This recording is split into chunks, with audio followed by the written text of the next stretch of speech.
Paul et ses compagnons s'étant embarqués à Paphos, se rendirent à Perge en Pamphylie.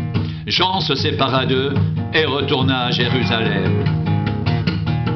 De Perge, ils poursuivirent leur route et arrivèrent à Antioche de Pisidie. Étant entrés dans la synagogue le jour du sabbat, ils s'assirent. Après la lecture de la loi et des prophètes, les chefs de la synagogue leur envoyèrent dire « Hommes frères, si vous avez quelque exhortation à adresser au peuple, parlez. »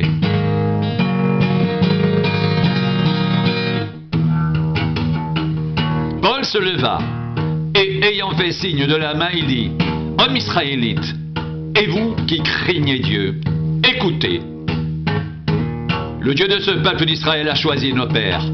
Il mit ce peuple en honneur pendant son séjour au pays d'Égypte. Et il l'en fit sortir par son bras puissant. Il les nourrit près de 40 ans dans le désert. Et ayant détruit 7 nations au pays de Canaan, il leur en accorda le territoire comme propriété. Après cela, durant 450 ans environ, il leur donna des juges jusqu'au prophète Samuel.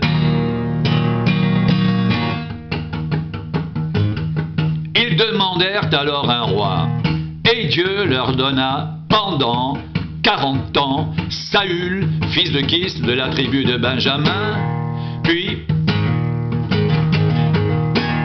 l'ayant rejeté, il leur suscita pour roi David, auquel il a rendu ce témoignage. J'ai trouvé David, fils d'Isaïe, homme selon mon cœur qui accomplira toutes mes volontés.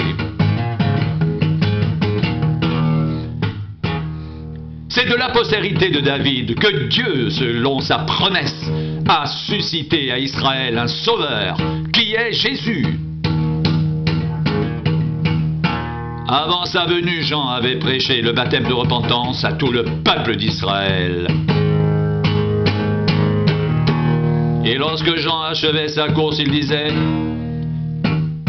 Je ne suis pas celui que vous pensez, mais voici après moi vient celui dont je ne suis pas digne de les lier les souliers.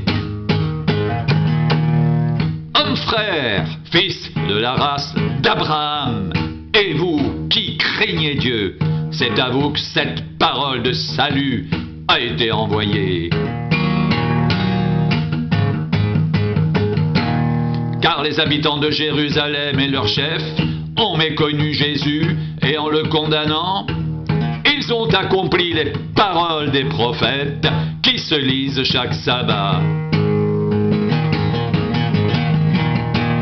Quoiqu'il n'ait trouvé en lui rien qui soit digne de mort, ils ont demandé à Pilate de le faire mourir, et après qu'ils eurent accompli tout ce qui est écrit de lui, ils le descendirent de la croix et le déposèrent dans un sépulcre. Mais Dieu l'a ressuscité des morts. Il est apparu pendant plusieurs jours à ceux qui étaient montés avec lui de la Galilée à Jérusalem et qui sont maintenant ses témoins auprès du peuple. Et nous vous annonçons cette bonne nouvelle, que la promesse faite à nos pères, Dieu l'a accomplie pour nous, leurs enfants, en ressuscitant Jésus, selon ce qui est écrit dans le psaume 2e. Tu es mon fils, je t'ai engendré aujourd'hui.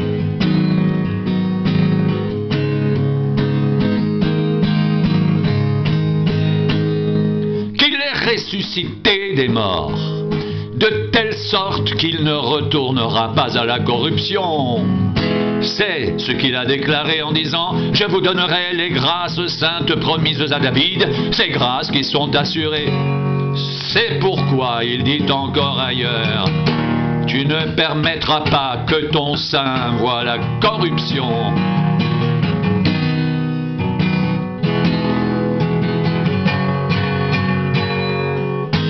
Or David, après avoir en son temps servi au dessein de Dieu, est mort. Et il a été réuni à ses pairs et a vu la corruption. Mais celui que Dieu a ressuscité n'a pas vu la corruption.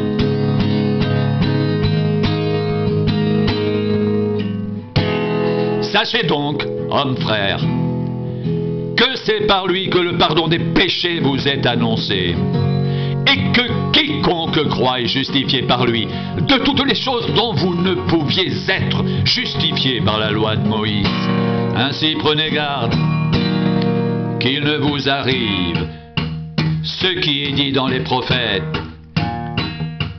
Voyez, vous les arrogants, soyez étonnés et disparaissez, car je vais faire en vos jours une œuvre que vous ne croiriez pas si on vous la racontait.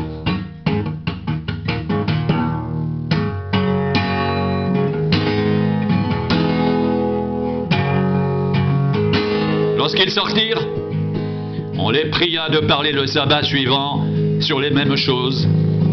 Et à l'issue de l'assemblée, beaucoup de juifs et de prosélytes pieux suivirent Paul et Barnabas, qui s'entretinrent avec eux et les exhortèrent à rester attachés à la grâce de Dieu. Le sabbat suivant, presque toute la ville se rassembla pour entendre la parole de Dieu. Les Juifs, voyant la foule, furent remplis de jalousie et ils s'opposaient à ce que disait Paul en le contredisant et en l'injuriant.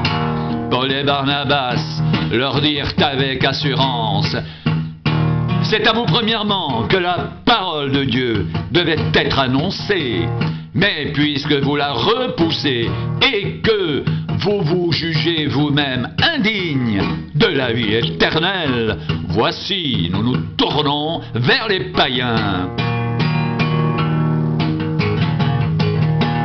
Car ainsi nous l'a ordonné le Seigneur.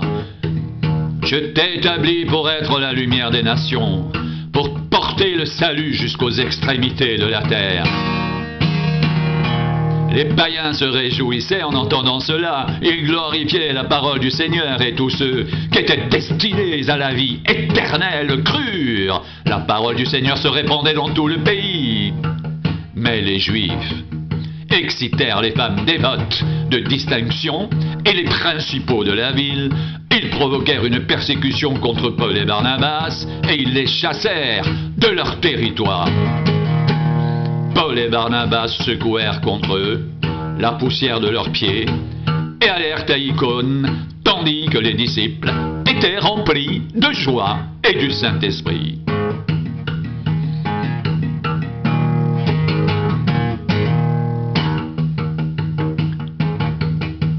À Icône, Paul et Barnabas entrèrent ensemble dans la synagogue des Juifs. Et ils parlèrent de telle manière qu'une grande multitude de Juifs et de Grecs crurent. Mais ceux des Juifs qui ne crurent point excitèrent et aigrirent les esprits des païens contre les frères. Ils restèrent cependant assez longtemps à Icône, parlant avec assurance, appuyés sur le Seigneur, qui rendait témoignage à la parole de sa grâce et permettait qu'il se fasse par leurs mains des prodiges et des miracles. La population de la ville se divisa. Les uns étaient pour les Juifs, les autres pour les apôtres. Et comme les païens et les Juifs, de concert avec leurs chefs, se mettaient en mouvement pour les outrager et les lapider, Paul et Barnabas, en ayant eu connaissance, se réfugièrent dans les villes de la Lyaconie, à Lystre et à Derbe, et dans la contrée d'alentour. Et ils y annoncèrent la bonne nouvelle.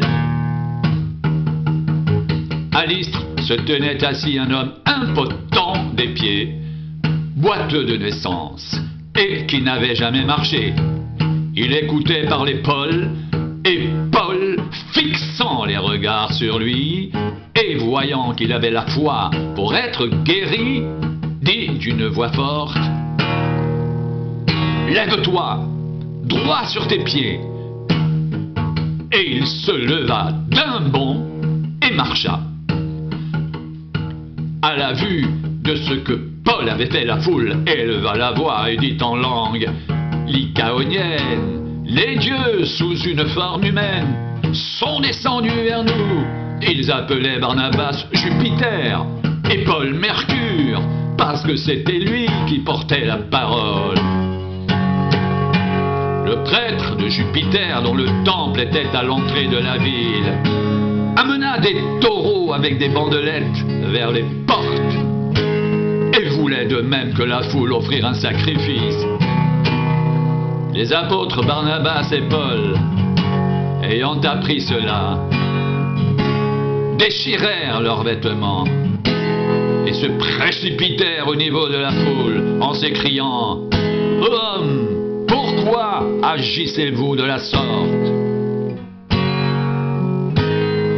Nous aussi, nous sommes des hommes de la même nature que vous, et vous apportons une bonne nouvelle. Nous vous exhortons à renoncer à ces choses vaines pour vous tourner vers le Dieu vivant qui a fait le ciel et la terre, la mer et tout ce qui s'y trouve. Ce Dieu, dans les âges passés, a laissé toutes les nations suivre leur propre voie, quoiqu'il n'ait cessé de rendre témoignage de ce qu'il est, en faisant du bien, en vous dispensant du ciel les pluies et les saisons fertiles, et vous donnant la nourriture avec abondance et en remplissant vos cœurs de joie. À peine purent-ils, par ces paroles, empêcher la foule de leur offrir un sacrifice. Alors survinrent d'Antioche et d'Icône des Juifs qui gagnèrent la foule et qui, après avoir lapidé Paul, le traînèrent hors de la ville, pensant qu'il était mort. Mais les disciples l'ayant entouré, il se leva et entra dans la ville.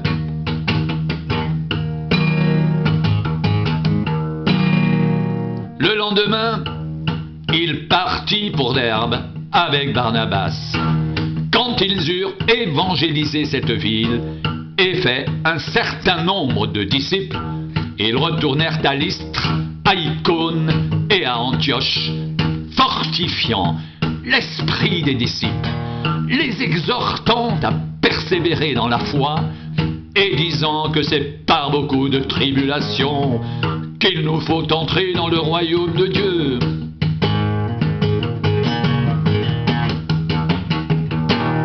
Ils désignèrent des anciens dans chaque église, et après avoir prié et jeûné, ils les recommandèrent au Seigneur, en qui ils avaient cru. Traversant ensuite la Pisidie, ils vinrent en Pamphylie, annoncèrent la parole à Perge, et descendirent à Attalie. De là, ils s'embarquèrent pour Antioche, d'où ils avaient été recommandés à la grâce de Dieu pour l'œuvre qu'ils venaient d'accomplir. Après leur arrivée, ils convoquèrent l'Église et ils racontèrent tout ce que Dieu avait fait avec eux et comment il avait ouvert aux nations la porte de la foi. Et ils demeurèrent assez longtemps avec les disciples.